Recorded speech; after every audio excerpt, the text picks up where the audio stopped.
Hi, so this is the start of the Secret Truth about Animal Communication live Facebook event. So we will have this posted. If anybody's coming on to this, please feel free to add your comments and questions. If this is after the actual broadcast, I will still respond to those. So go ahead and post that. Feel free to share it. I will still get back to you. So, I just want to introduce myself. My name is Ann Angela Webb, and I'm from Intuitive Touch Animal Care. And I'm a professional animal communicator, animal massage practitioner, and energy worker, as well as essential oils educator. And I'm also a licensed clinical social worker. So I'm here talking today about animal communication and why that is so important to enriching the lives of our animals. And also, again, just as a reminder, please do share this, like this, and leave your comments. So, what is animal communication? Animal communication is not observing animal behavior. It is actually using your God given ability to understand what an animal is thinking or feeling on a very deep level. So you would be able to understand what an animal is feeling physically, emotionally, what they might be thinking, if you're tuning into them as an animal communicator. And when I say tuning into them, what I mean by that is you're just connecting with them on an energetic level. The reason I do this is because many pet parents do find themselves in very difficult situations. This might be behavioral, it might be a health situation, and people come to me to try to better understand what's going on with their animal. A lot of times having sought out a lot of help, but maybe not being able to get to the bottom of it.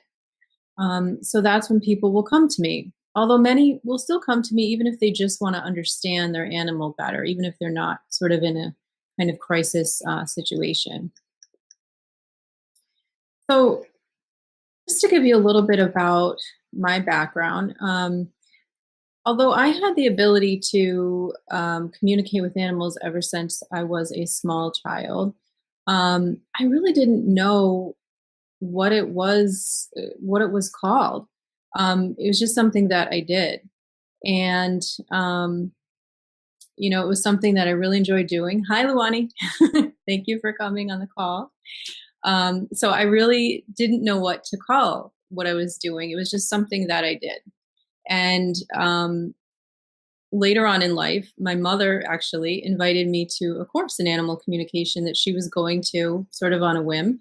And when she told me what that was, what that meant, immediately a light bulb kind of went off in my head. And I just knew that this was something I had already been doing. When I went to the class, the information for me was just, it was flowing and I really just got it. And I fell in love with it. And, actually at the time I was working with trauma survivors, as I mentioned, as a licensed clinical social worker, and it was a real burnout sort of field. And I found that the animal communication was very helpful with stress because it's really important to be very centered and you really need to meditate before you communicate with animals. You really need to get into that theta brainwave state. So it was a stress reliever for me to prepare. It was a good practice for me to be doing that. And then also just communicating with animals, tuning into animals on their level, as you can imagine, if you're an animal person, is very relaxing. I mean, sometimes even if we just come out and look at our animals, it can change our mood, it can change our day. So when you tune in and you really understand them and you're there with them, it can really help with stress. And it's very healing for both the human and the animal to be able to connect on that level. So that's kind of how I started my journey.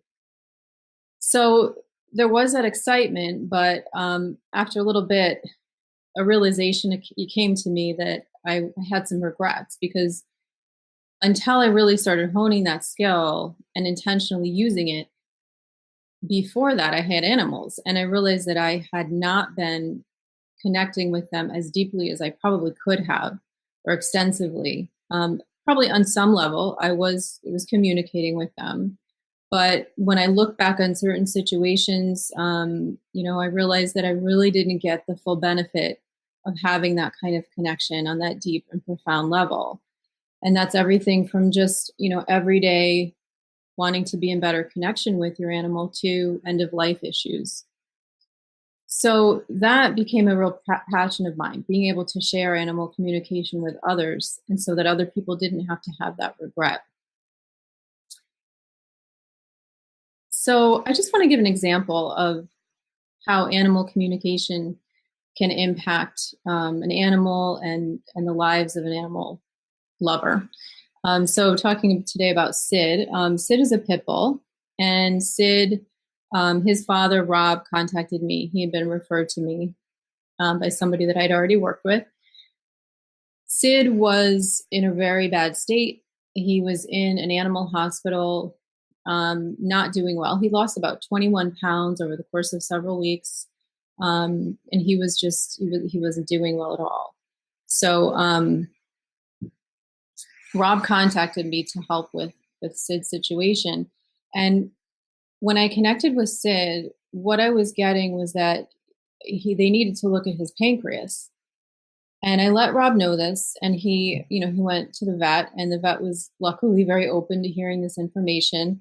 And I will just mention that I'm not a veterinarian. I can't diagnose or treat illness, but it's really nice when we have veterinarians that are willing to listen to what we have to say. A lot of the holistic vets are more willing, but even non-holistic vets more and more. So Rob went to the vet at this animal hospital and told them what I was receiving from Syd, and they actually did go right away, and they did the test on the pancreas, and Syd had a very serious some pancreatic issues going on pancreatitis, and they immediately treated him for it.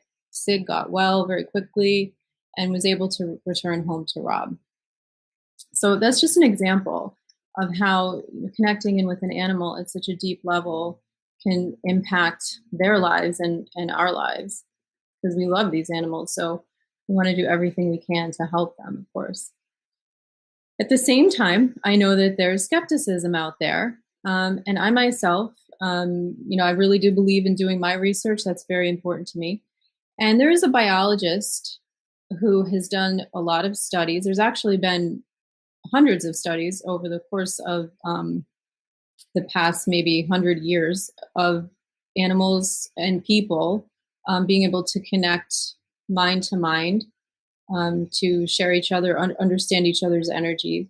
There's been very statistically significant studies that have been conducted. And biologist Dr. Robert Sheldrake is one of those people who have done that kind of research. So he actually wrote the book, Dogs That Know When Their Owners Are Coming Home. And it has a title that many of us can relate to, I'm sure. In fact, I would say from my own personal experience that my dog, Cheyenne, will come running from another room to me, then run to the window. And I know that that's probably that my husband's coming home, even if I didn't know that previously. And this is before Cheyenne could see the car or hear the car and have any, idea that way that he was coming home. So she just knows. And I'm sure many people relate to that. Dr. Sheldrake stated in an interview, "There's now evidence that minds extend far beyond brains, and much of my research involves looking at phenomena that suggest interconnections between minds at a distance. For example, the sense of being stared at implies that just by looking at somebody, you can affect them, and there's now experimental evidence that this is indeed the case. I summarize this research in the sense of being stared at. There's also evidence that animals are telepathic, and many dogs, cats, and other pets pick up on their owner's intentions, often telepathically. So I wrote Dogs That Know When Their Owners Are Coming Home. Although these phenomena are often called paranormal or beyond the normal, I think that they're thoroughly normal everyday phenomena, and they're not uniquely human. Animals often have better psychic abilities than humans, but these psychic phenomena are not in themselves spiritual. They're part of our biological nature," end quote. So I think most of us have experienced knowing who's on the other end of the phone before we pick it up. That was actually the focus of another study that Dr. Sheldrake did with a girl group in England. It's on the internet. You can watch it. It's another statistically significant study that he did on that telephone intuition, so to speak. And animal communication is really just honing that. It's taking that intuition that we all have and focusing in on it for the purpose of understanding what an animal is thinking or feeling. So my passion for teaching animal communication, I just love seeing how people tune into that inborn gift that they have to communicate with animals and watching how an individual communicates with animals, because we all do it in a different way. Some of us focus more on, hi, Kim, thank you so much for being here. Some of us focus in on seeing and feeling at the same time. That's a lot of what I do. Some people have more of a thing where they'll hear, it's more like sentences coming through. You might also feel physically what's going on. The dog has a pain in their arm, you have a pain in your arm. It really boils down to a knowing. It's that intuition. And so it can come in many different forms. So I love watching people grow in that. And I see it all the time when I'm working with my students. Just to quote one of my students, Sheila, who is a formerly frustrated pet parent turned course graduate, she said, "Anne, I knew on some level what my sweet Henry was feeling about our new animal family member, but I just didn't have the confidence to believe that I really understood him and didn't know how to convey what I was thinking to him. After even just today's first class, I feel like I am finally on my way to having successful animal communication with Henry." End quote. So that brings me to the secret truth about animal communication, and you may have figured it out already. The truth is that anyone can communicate with animals. All you really need is to have a desire to understand what animals are feeling and thinking on a deep level, and the willingness to put in a little time and effort to develop your own innate gift. Which is actually why I created a free MP3 that you can download right on my website, www.intuitivetouchanimalcare.com. And it does also have enhanced isochronic tones and white noise that actually helps people get into a meditative state faster. It's easier with the isochronic tones. And again, that's a free download. So go to my website and get that, and it will help you with your animal communication, whether you're a beginner or you're somebody that's done animal communication before. It can help you as well. So I do have some courses coming up. Feel free also to go to my website to check those out. And if you have any questions, you can contact me through my website or at anne@intuitivetouchanimalcare.com, and that's Anne with an E. So we do have time for some Q&A. If anybody has any questions, feel free to type those in. And as I mentioned, if you're watching this post the live broadcast, feel free to mention those questions, put those comments in there, and I will definitely get back to you.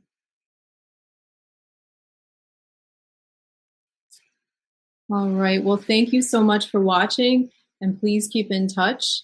And, God bless.